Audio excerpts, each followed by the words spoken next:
Hello class 7th students, today we will do the chapter first the environment। Our environment पढ़ेंगे हम first chapter किसका, geography का। ठीक है, तो अवर एनवायरनमेंट क्या है, हमारा वातावरण। क्या, हमारा वातावरण पढ़ेंगे हम चैप्टर जो है हमारा ज्योग्राफी का।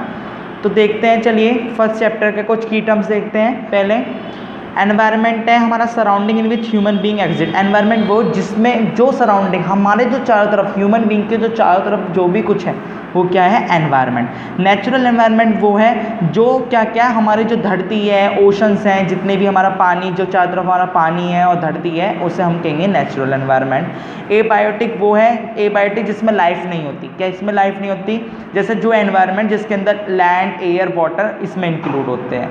लिथोस्फेयर वो है जो हमारा अर्थ का क्रस्ट है, रॉकी लेयर है जो, वो है लिथोस्फेयर। हाइड्रोस्फेयर वो है जो अर्थ का जितना भी पानी, जितना भी हम कंक्लूड करेंगे वो हमारा क्या है, हाइड्रोस्फेयर। जितनी भी धरती हमारे अर्थ की वो लिथोस्फेयर, जितना भी पानी हमारे अर्थ का हाइड्रोस्फेयर, जितनी भी एयर हमारी धरती वो एटमॉस्फेयर। ठीक है, हम environments in it totality the surrounding of human kind are termed as environment. जो भी ह्यूमन काइंड के जो भी हमारे चारों तरफ जो भी बच्चे, जो भी तुम जहाँ बैठे हो, जो भी आपके यहाँ जहाँ पर बैठे हो, सोफे पे, गद्दे पे, जहाँ भी कुछ भी आपके चारों तरफ दिख रहा है वो आपका एनवायरनमेंट है, वातावरण है। ठीक है, land, water, air are the natural surrounding of human being. पर जो लैंड, वाटर, एयर है वो हमारा नेचुरल है, और जो आपका ये सोफ़ा, ये दीवारें जो भी आपके दिख रही है चारों तरफ वो आपका आर्टिफिशियल एनवायरनमेंट है। ठीक है, the environment of a plant refers to all those condition which help the growth of the particular plant. Environment वो होता है प्लांट का, वो दिखाता है जो पर्टिकुलर प्लांट की ग्रोथ को बताता है। ठीक है, अगर वो प्लांट के एक सोचो, अगर आज मैं तुलसी जी को पूरे दिन, तुलसी का पेड़, तुलसी जी को पूरे दिन मैं पेड़ को उसमें लगा दूँ बाहर, ठीक है, तो धूप में, तो क्या होगा, वो मर जाएगा। कुछ प्लांट ऐसे होते हैं जिन्हें पूरे दिन ही धूप चाहिए, जैसे हमारा कैक्टस का, तुम उसको कैक्टस को रख दो, वो ग्वार पट्टे का कहते हैं जो पेड़, उसको रख दो, उससे कुछ नहीं होने का। ठीक है, उसके पत्ते लीफ भी नहीं होती, वो स्टेम से लेता है, खाना भी वही स्टेम से ही बनाता है। But the environment is not the same everywhere. हर जगह एनवायरनमेंट सेम नहीं रहता, कहीं का ठंडा होता है, कहीं का गर्म होता है। कहीं कहते नहीं है तुम्हारा घर का एनवायरनमेंट तुम्हारे उधर का एनवायरनमेंट ऐसा नहीं है, तुम्हारे घर का एनवायरनमेंट बहुत अच्छा है, तुम्हारी एजुकेटेड फैमिली है, तुम्हारी वो नहीं है, तुम्हारे घर वहाँ पे बहुत वैसा होता है। तो एनवायरनमेंट का फ़र्क ये तरह तरीके का होता है। देखो जम्मू कश्मीर, शिमला मनाली जाओ गर्मी में तो आपको कितना ठंडा ठंडा एनवायरनमेंट मिलेगा, नेचुरल एनवायरनमेंट। यहाँ आपको जाओ तो यहाँ देखो गर्म, आज कल मौसम अच्छा था, आज फिर धूप हो गई। ठीक है, and environment required for the growth of rice is different and growth of the wheat. Environment ही होता है जो अलग अलग हमें चाहिए। ग्रोथ राइस के लिए अलग चाहिए, वीट के लिए अलग चाहिए, अलग अलग हमें जो चाहिए। देखिए राइस के लिए कोई हमें अलग चाहिए होगा, हमें राइस जो होता है हमारा वो ज़्यादातर गर्मियों में बोया जाता है। ठीक है, जैसे और इसे खरीफ क्रॉप कहते हैं। कौन सी क्रॉप, खरीफ। और जो हमारा वो है क्या कहते हैं, वीट, वो हमें सर्दियों में बोया जाता है, गर्मियों में काटा जाता है, मई, अप्रैल मई में जब काटा जाता है।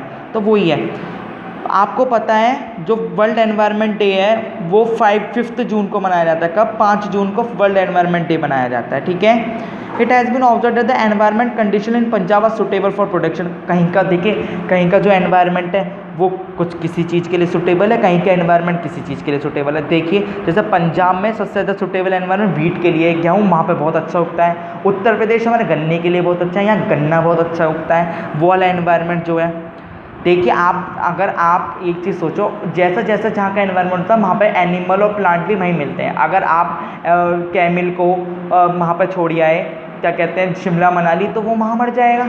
ठीक है, अगर हॉट डेजर्ट वाले को, अगर तुम पोलर बियर को, वहाँ के ठंडे वाले एनिमल्स को वहाँ छोड़िए रेगिस्तान में, तो वो मर जाएगा। तो वहाँ के एनवायरनमेंट का उसी तरीके का एडेप्टेशन पा लेते हैं लोग।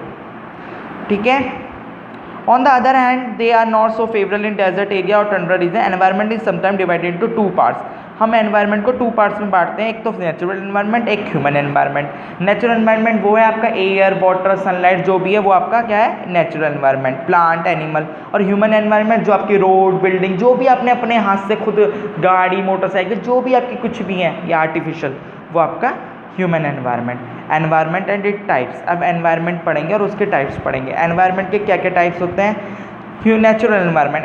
Environment is sometime divided into 2 parts. Environment 2 parts में मतलब वो होता है, एक तो नेचुरल एनवायरनमेंट जिसे फिजिकल एनवायरनमेंट भी कहते हैं, बायोलॉजिकल एनवायरनमेंट भी कहते हैं। ठीक है, नेचुरल एनवायरनमेंट वो होता है जिसके अंदर केवल total non living things I, non living या इनऑर्गेनिक, जैसे हमारा एयर, वाटर, सनलाइट, लैंड, ये जितने भी आई हमारा वो नेचुरल एनवायरनमेंट हुआ। बायोलॉजिकल एनवायरनमेंट वो हुआ, हमने जो आपका नेचुरल एनवायरनमेंट है उसे भी 2 पार्ट्स में बांटा है, नेचुरल एनवायरनमेंट और बायोलॉजिकल एनवायरनमेंट। बायोलॉजिकल एनवायरनमेंट वो एनवायरनमेंट हुआ जो हमारा केवल प्लांट्स और एनिमल्स को बताता है। किसको? प्लांट और एनिमल्स को जो भी रेफर करता है वो हमारा क्या हुआ? Biological environment.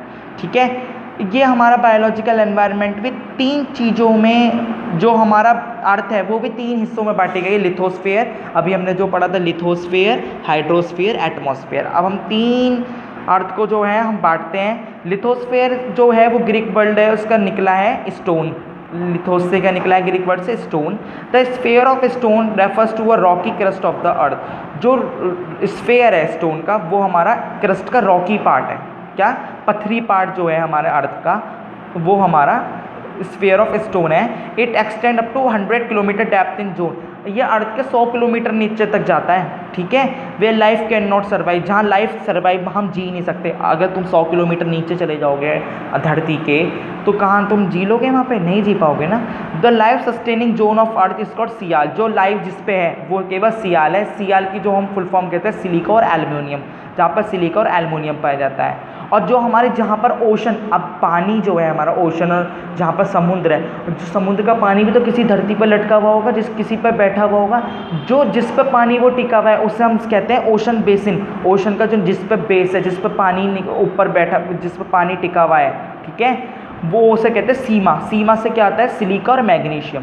जो रॉक ऑफ द क्रस्ट है वो डिपॉजिट होते हैं हमारे इंटीरियर ऑफ द अर्थ और हमारे लेयर में डिपॉजिट होते चले जाते हैं। और ये रॉक फॉर्मेशन इंटरनल एनवायरनमेंट से भी होते हैं और एक्सटर्नल एनवायरनमेंट से भी होते हैं। ठीक है, अब हम 3 रिल्स पढ़ते हैं, हमारे 3 पार्ट्स पढ़ेंगे हम अपने उसके अर्थ के।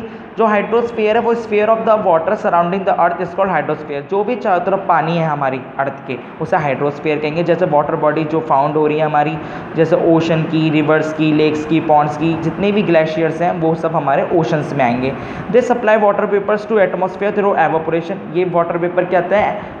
एवापोरेशन के द्वारा ऊपर चले जाते हैं। ठीक है, in atmosphere water vapour condense to back in the form of precipitation. और ये जब हमारे सनलाइट, आपको पता है वाटर साइकिल पढ़िए, आपकी जो पानी है वो भाप की फॉर्म में ऊपर चला जाता है और फिर वो बाद में प्रेसिपिटेशन, रेनफॉल की फॉर्म में नीचे आ जाता है। Atmosphere, the thin layer of earth which surround the earth, the thin layer of earth which surround the earth is called atmosphere. जो भी हमारी एयर की चारों तरफ, जो भी अर्थ के चारों तरफ पानी पाया गया वो हाइड्रोस्फीयर। जो भी हमारे अर्थ के चारों तरफ एयर पाई जा रही है वो एटमॉस्फेयर। एटमॉस्फेयर से एयर।